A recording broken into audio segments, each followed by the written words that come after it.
Kesi mpe mayangi kusikile na benu na bisika ina benu miba kama na kulanda bansangu na kituba. Beto ke banda bansangu ya beto na nsangu ya politika. Na kilumbu ya zole ya lumingu ya makumi zole na iya ya ngonde ya tatu ya imvuyai, mfumu ya komite ya Palati Congolais du Travail PCT na section ya Potopoto, Constant Ferrol Ngasaki. Salaka kilumbu ya sportive, yina mevukisa bantuene ya Potopoto na match ya kilingi. Lukanu ya kilumbu yei, vandaka ya kukumisa bumosi na bantu, kulakisa esprit ya kusala kintuaji, mpe kupesa bana nzila ya kuvukana na mambu ya boala na kiese mpe na luzolu. Na departement ya Poul na insi ya Congo, bisalu ya kupesa couron na boala, kelanda. Nake na kusalama na lutumu ya direction générale ya bisalu ya nene, na lusalusu ya Société Congolaise d'Électricité EKRC, beto kele nanzila ya courant kinkala boko, yina mimanisa. Mpe yina ya luvingi lomo, mekuma pene ya kumanisa. Samu na kupesa courant na ba district mingi, mpe kusadisa aksi na électricité. Na kulanda bisalu mpe extension ya ba réseau na babwala, ya kaka samu na kusimbidila babwala. Na Brazzaville, ministre ya bisalu ya fioti mpe artisana, Jacqueline Lydia Mikolo, na kilumbu ya makumi zoli na tanu ya ngone ya tatu, ya ondimesala na kisalu, carte professionnelle digitale ya artisan. Ye ikepesa nzila ya nene ya bantu ya bisalu, samu na kuzabana mbote mpe kupesa ngolo na structuration ya artisana.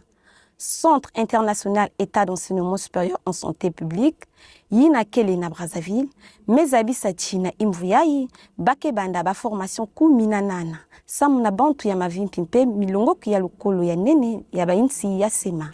Formation ye ike salama na bichini tatu, nake banda na kilumbu ya iya ya ngonda ya tanu ya imvuyai, samu na kulendisa mayela mpe kusadisa service ya mavimpi na Afrique centrale. Ba militant ya mouvement Avenir du Congo, kenalanda mission Bonnes Actions. Na ba département nyonso ya Bwala. Banda programme yei bandaka, ba mesala ba mission kulutanka matatu na makumitano.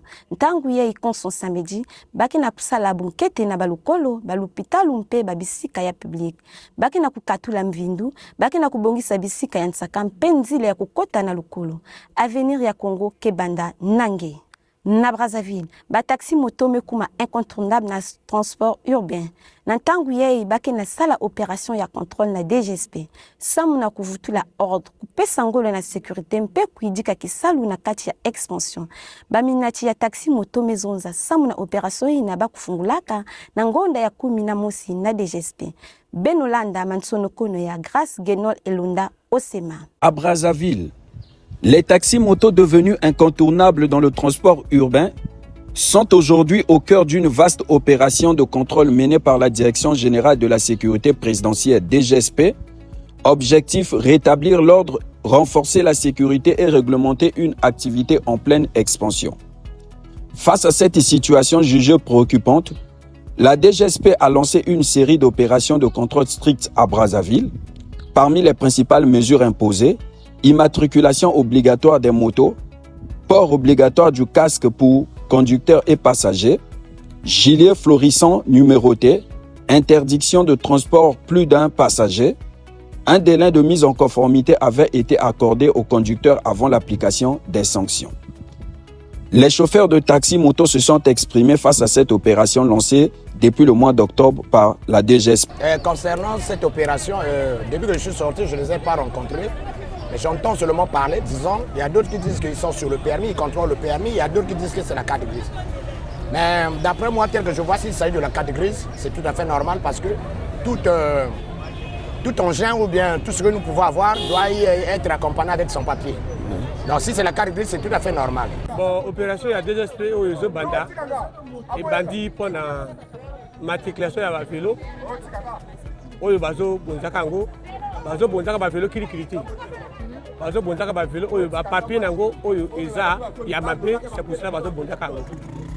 Donc ceux qui ont un papier normal, ils ont les canaillots, donc à part ça, ils ont société.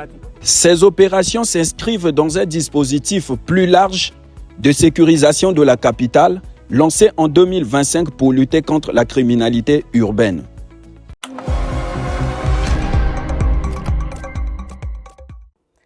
beto kelanda bansangu ya beto na ntangu yei beto kekota na bansangu ya insi ya nzenza.